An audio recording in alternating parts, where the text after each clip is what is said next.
Interview.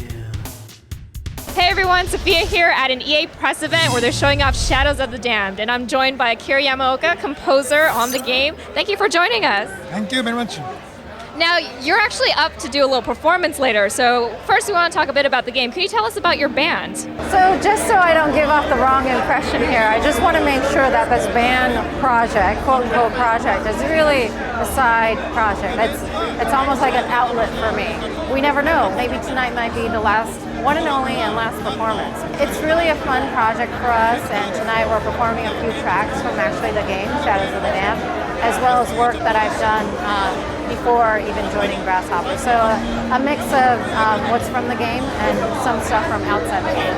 So tell us a bit about the style of the soundtrack. It's action, it's Grasshopper, it's unique, it's edgy, it's all these mixed elements that not necessarily I thought I was going to be as my next project. So in order to keep that sort of tension running as high as possible and imagine myself, the behavior and the moves and the actions that I would make as playing the character Garcia, I needed to keep that constantly sort of in my head, that reminding myself this is an action game. So how did you approach different themes to the game? There's probably a bit of character themes as well as action sequences. So how do you go about that? Of course, the most important thing is that we are able to communicate that feeling to the player.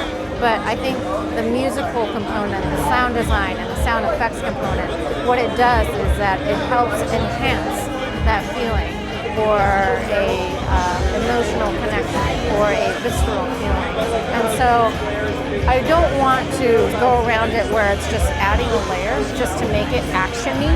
It's not just music telling a story in that sort of flat manner. It needs to have a lot of depth, and it needs to sort of wrap around the moment-to-moment or play-by-play feeling. So that's the approach that I'm taking. So what are some of your musical highlights from the soundtrack?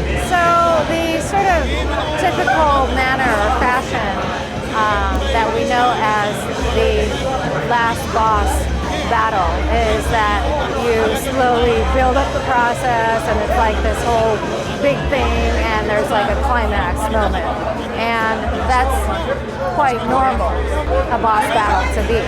But for Shadows of the Damned, not to give too much away at this point, but I have to say I sort of flipped that notion.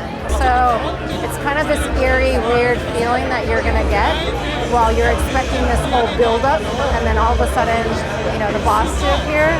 You'll probably feel like, oh really, is this the boss battle? But that's the kind of sort of changes in approach and sort of new ways of thinking that I wanted to apply. Yeah, looking forward to it. So my last question is, will there be a soundtrack, and when can we expect it? Yes, we do have plans to release a soundtrack, and hopefully it'll be around the same time as the game release. Well, thank you very much for your time, and I look forward to the performance. Thank you very much. Thank you.